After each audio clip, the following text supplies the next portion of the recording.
Hello guys, nandito nga pala ako ngayon sa Quezon Province. So pupunta ako ngayon Makati. Sunduin natin yung birthday girl natin.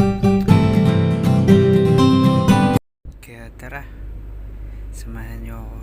So ayan, okay na sana yung pormahan natin, kaya lang uulan guys. Hirap to.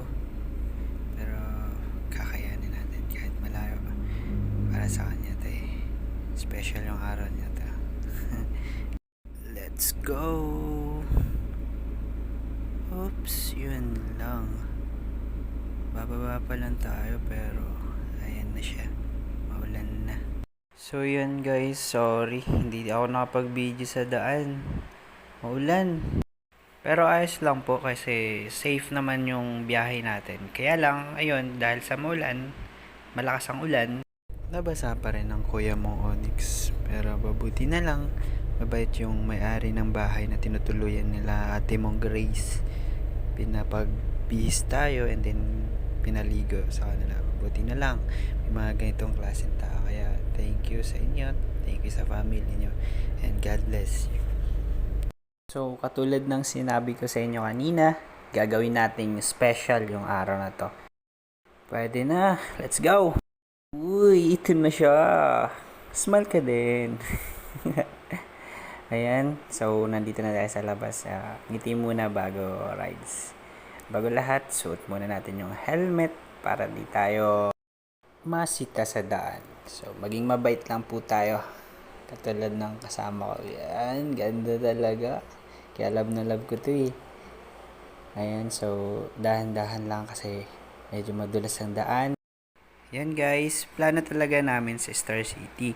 Kaya lang, sarado pa ngayon kaya magmamawa muna kami. Kaya let's go guys, samahan nyo kami.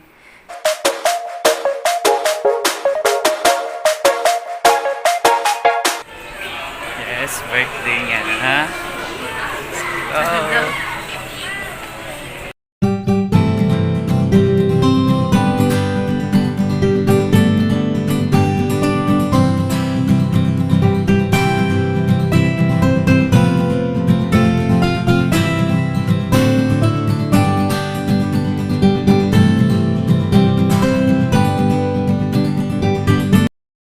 Hi guys, syempre nandito na kami sa mga foods agad.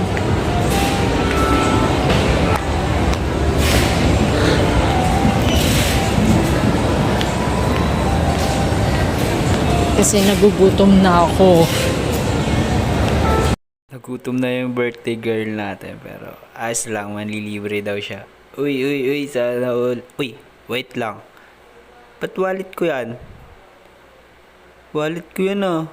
Pagbigyan na natin. Isang araw lang to sa isang taon. Love you. So, pag ganun, Lods, pagbigyan na natin. Wala tayong magagawa. Birthday girl. Ganda naman ng jowa. Kaka-bless.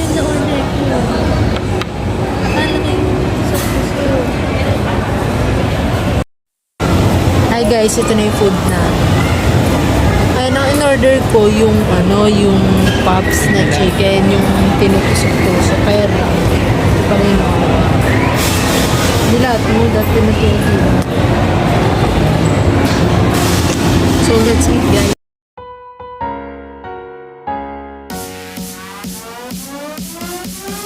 Happy birthday to you.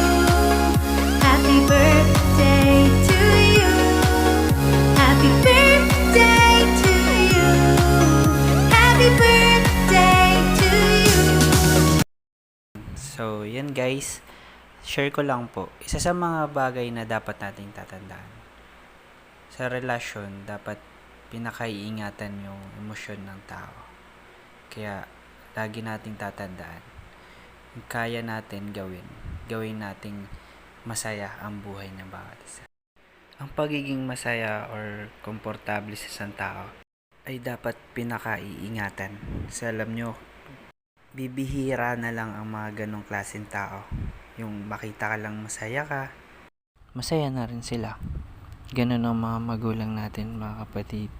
Kaya wag natin kakalimutan meron tayong magulang na handang ibigay ang lahat. Mapabuti lang tayo. Kaya Huwag natin kakalimutan yun. So, ayun guys, palabas na kami. So, ngayon, samahan nyo naman kami sa Star City. Sigurado bukas na yun yun. Kaya, abangan sa part 2 ng video namin. Guys, ngayon papunta na kami sa Star City. Alis na kami ngayon